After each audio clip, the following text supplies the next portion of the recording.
Good morning, everyone. So today we are starting. हम नया training programme start कर रहे हैं जिसमें प्रशांत नए हैं और डे 1 से हम कैसे स्टार्ट करेंगे तो उसकी एक्टिविटीज़ के बारे में आज हम स्टार्ट करेंगे। तो आज हम एक तो हम आपको एक्सप्लेन करेंगे कि बाइंग हाउस क्या होता है, what is buying house.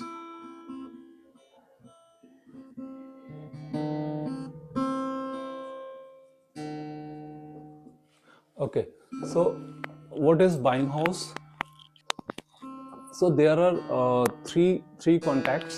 One is buyer, one, two agencies buying house.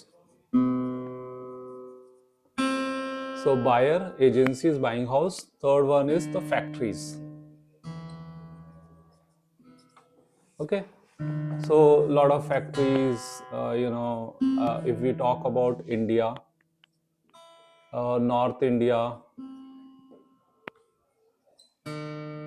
South India, East and West does not have much factories, but North India, Delhi, Noida, Faridabad, Gurgaon is the main, and then we have Ludhiana and बहुत सारे अलग अलग factories हैं। तो let's start first with buyer. Buyer में भी हमारे क्या क्या होता है, US, okay, one, two Europe,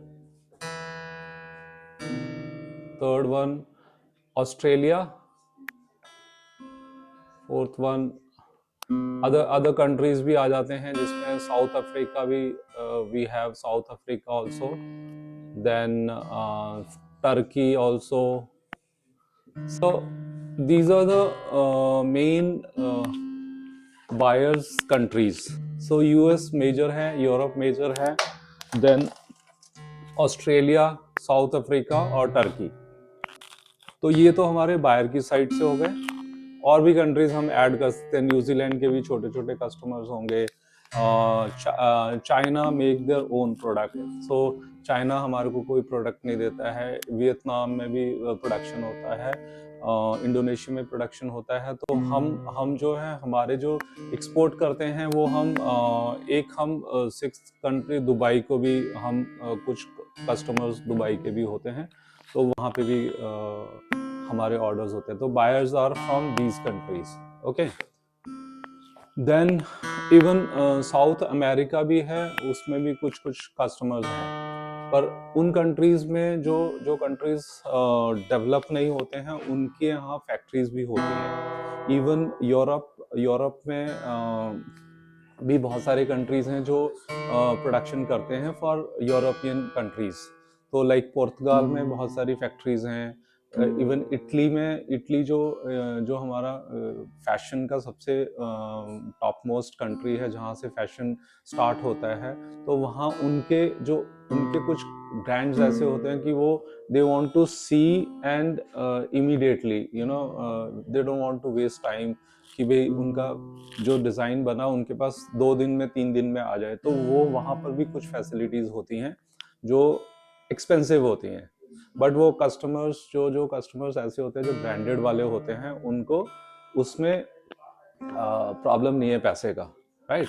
उनको तो बस न्यू डिज़ाइंस चाहिए, तो उसके लिए तो ये बायर्स कंट्रीज हो गया। एजेंसीज होती हैं जिनके कॉन्टैक्ट्स विद बायर्स भी होते हैं और फिर फैक्ट्रीज के साथ भी होते हैं। तो ये जो है मेन मीडिएटर हो गया बाइंग हाउस, जहां हमारे कॉन्टैक्ट्स यूरोपियन बायर्स के साथ, यूएस बायर्स के साथ होते हैं। और फिर हमारे पास ये लोकेशंस भी हमारी हर एक कंट्री, साउथ में भी होगा, मिडिल में भी, लाइक बैंगलोर एक हमारा प्लेस है, वहाँ पे भी बाइंग हाउस होते हैं। देन चेन्नई में होते हैं, फिर तिरुपुर है वहाँ पे होते हैं। देन नॉर्थ में हमारा गुड़गांव दिल्ली में होते हैं, ठीक है। यहाँ से हम लुधियाना, अमृतसर और छोटे छोटे और एक्सपोर्ट आइटम्स हैं जो हम कंट्रोल करते हैं। इन एजेंसीज के लिए हमारे को 3 ही जगह पे ऑफिस होंगे, दिल्ली, गुड़गांव, बेंगलोर एंड चेन्नई, तिरुपुर एंड कुछ ऑफिस होंगे लुधियाना में, but they are QA office, not like complete. तो ये एजेंसीज का काम हो गया, ऑर्डर लेना यहाँ से बायर्स के साथ, देन कॉस्टिंग करके इन फैक्ट्रीज के साथ बना के उसको ऑर्डर को शिप करना।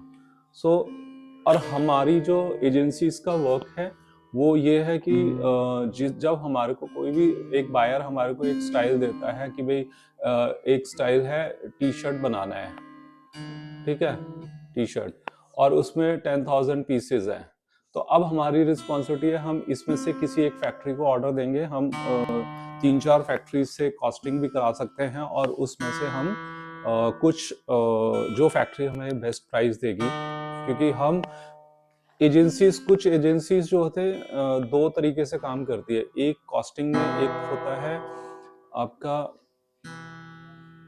कमीशन बेस, बायर कमीशन देता है, जैसे जो भी कॉस्ट होगा उसमें से 2% एजेंसीज को देगा, ठीक है। और कुछ बायर्स होते हैं वो ट्रेडिंग बेस होता है। तो ट्रेडिंग बेस क्या होता है कि जहाँ पे हमें बायर अगर सपोज $10 देता है तो हम उसको फैक्ट्रीज को $8 करके भी करा सकते हैं। तो कुछ कस्टमर ऐसे होते हैं, तो उसमें से $2 हमारे पास होंगे, तो हमारी जो सर्विसेज है। तो this is how we work.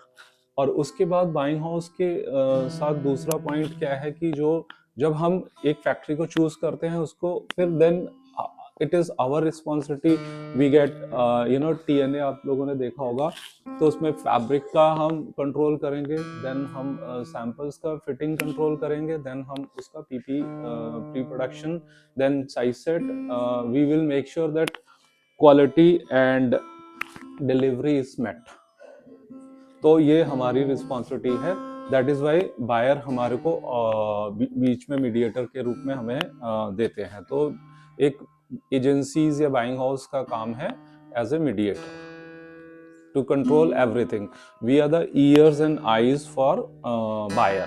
हम डेली मॉनिटर कर रहे हैं, हमारा ट्रैक कर रहे हैं हमारा प्रोडक्शन कहाँ है, हमारा जो चीज़ें हम TNA के हिसाब से हमने 90 डेज में शिपमेंट देना है, हमारा फैब्रिक बन गया, हमारा ट्रिम्स आ गया, हमारा फिट अप्रूवल हो गया, हमारा PP सैंपल्स अप्रूवल हो गया, हमारा प्रोडक्शन स्टार्ट हो गया, देन प्रोडक्शन की कैपेसिटी के हिसाब से वो आउटपुट आ रहा है कि नहीं आ रहा है, उतने टाइम में वो शिपमेंट बना देगा। That is our job.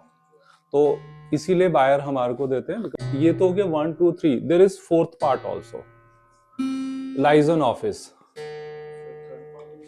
No, so there is two question: what is agency, what is buyer, what is factories, and what is liaison office? 4 questions basically। तो लाइजन ऑफिस क्या होता है कि जो बायर होगा ना, जैसे सपोज यूएस का कोई एक ब्रांड है, जैसे गैप, ओके, गैप अपना ऑफिस खोल देगा, जिस कंट्री में फैक्ट्रीज हैं वो अपना ऑफिस खोलेगा। जो काम एजेंसीज कर रही है वो उनके लोग, वो अपने लोगों को हायर करेगा और वहां पे अपना ऑफिस बनाएगा। That is called liaison office. तो मतलब जो यहाँ इस ऑफिस में इंडिया में काम करेंगे वो they work as a European US company. तो उनका जो उनकी फैसिलिटीज डिफरेंट होंगी, ठीक है, तो वो सेम काम करेंगे, लेकिन बट लाइजन ऑफिस में थोड़ा सा एक बेनिफिट ये होता है कि कुछ चीजें जैसे हमको हर चीज बायर्स को दिखानी पड़ेगी, right, to take the approval, कोई कलर्स वे वो एवरीथिंग। बट लाइजन ऑफिस में कुछ लोग because they are the same office, they have that training, so they give कि भाई हर चीज वहां नहीं जाएगी, लोकल अप्रूवल होगा। तो इसमें कुछ चीजें फास्टर हो जाती हैं, फैक्ट्रीज को सेम डे आंसर मिल जाता है। जबकि एजेंसीज में क्या होता है कि जब वो फैक्ट्रीज कुछ सबमिशंस करती हैं तो हम बायर को भेजते हैं, बायर उसका अप्रूवल देता है, तो ऐसे करते हैं। दो आजकल बायर भी जो एजेंसीज को भी सर्टिफाइड करते हैं, जिसमें फिट PP सैंपल अप्रूवल की अथॉरिटी हमारे को मिलती है कि हम अप्रूव करके आगे स्टार्ट करते हैं, because they want to reduce their workforce and their overheads in US or in their countries, because वहाँ पर जो है कॉस्टिंग हाई हो गया है। बिकॉज जो एक आदमी यहाँ पे काम करता है उसका सैलरी और वहाँ का जो सैलरी है वो यहाँ पे 10 लोगों का सैलरी हो जाएगा। ठीक है।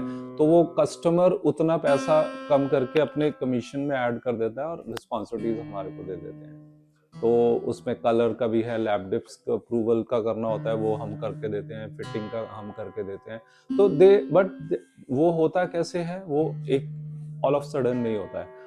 वो बायर एक बार आता है, वो देखता है 6 मंथ्स, 1 ईयर, 2 इयर्स, देन आपके पूरा पूरा डाटा निकाला जाता है कि आपने कितना काम किया और वो कितना एक्यूरेसी आया है। अगर आपका पीपी सैंपल सारे जो आते हैं वहाँ अप्रूव हो रहे हैं, then they will give you की भी अथॉरिटी कि अच्छा अब आपका जो डाटा है उसके अकॉर्डिंगली आप you are okay, you are certified. तो ऐसे होता है। So this is called liaison office. So clear है? एनी क्वेश्चन किसी को? वर्क करते हैं हाँ, वो उसी कंपनी के लोग होते हैं या हाँ उसी कंपनी के होंगे। वो अगर गैप का ऑफिस खुला है तो they are employ of Gap, but Gap India. Okay sir. तो मतलब जो एम्प्लॉय मतलब लोग होंगे वो इंडिया के ही इंडिया के होंगे, बाहर के भी ला सकते हैं। कोई कोई बायर अपना ऑफिस खोलने के लिए अपने ऑफिस को हेड बनाने के लिए हो सकता है कि अपना ही बंदा बिठाए, अपने कंट्री का कोई अपना जो एक्सपीरियंस है उसको चांस देगा कि भाई आप हेड करो जाके, बाकी स्टाफ वहाँ का रख के आप चलाओ। जैसे श्रीलंका में हम थे वहाँ पे, जैसे तो वहाँ पे या तो चाइना से कोई हांगकांग से आके हेड करता है ऑफिस, आज से 28 साल पहले की बात कर रहा हूँ। तो ऐसे होता है जब जब कंट्रीज डेवलप हो जाते हैं और लेबर जो मैन पावर है स्ट्रॉन्ग स्किल्ड हो जाती है, तो वो चीज़ें आ जाती हैं। मतलब नहीं तो आप देखोगे कि बहुत सारे लोग हमसे भी कोई बांग्लादेश में जाके जॉब कर रहा था, कोई इंडोनेशिया में जॉब कर रहा था। तो जो कंपनीज इंडियन कंपनी होगी वो चाहते हैं कि भाई एक कोई अपना ट्रस्ट का बंदा आके वहाँ पे कंट्रोल करे। तो ऐसे भी अपॉर्चुनिटीज बनती हैं। ठीक है। और कोई क्वेश्चन है आपका? Any question on buyer side और एजेंसी साइड और फैक्ट्री साइड? अच्छा, factories choose, selection of factories कैसे करते हैं? That that we do based on the factory, हमारी जो प्रोडक्ट कैटेगरी है। अगर सपोज जैसे हमारा इंडिया की हम बात करेंगे तो इंडिया में हमारे को अगर बीड वर्क आ गया, हैंड वर्क का काम आ गया, तो हम उसको साउथ की फैक्ट्रीज में नहीं देंगे, तो हम उसको नॉर्थ की फैक्ट्रीज में देंगे, बिकॉज नॉर्थ में वो स्किल है उस चीज को हैंडल करने के लिए। लेकिन जब हम आउटर वेयर या कार्गो पैंट्स या कुछ ऐसे बॉटम वेयर की बात करें तो हमारी यहाँ पे फैक्ट्री इक्विप नहीं है विद दैट। तो वो फिर बांग्लादेश या फिर साउथ की फैक्ट्रीज हैं, वो वहाँ पे पूरी सेटल्ड हैं उस मशीनरी से, and their mindset, their working, their experience. So हम जो फैक्ट्री जिसका जो फोर्टे है, जो जिसका मेन काम कर सकती है, हम वो कैटेगरी ही उस फैक्ट्री को देते हैं। कुछ एक्सेसरीज का है, कुछ बहुत सारी चीज़ें हैं। एक्सपोर्ट में नॉट ओनली हम गारमेंट को एक्सपोर्ट करते हैं, हमारा ये ग्लासवेयर है, हमारा ब्रास का है, मुरादाबाद की बहुत सारी आइटम्स हैं। तो बहुत सारे जब मैं पहले किसी मेरे डिपार्टमेंट एक लाइजन ऑफिस में था, तो हमारे हर एक चीज़ बनती थी।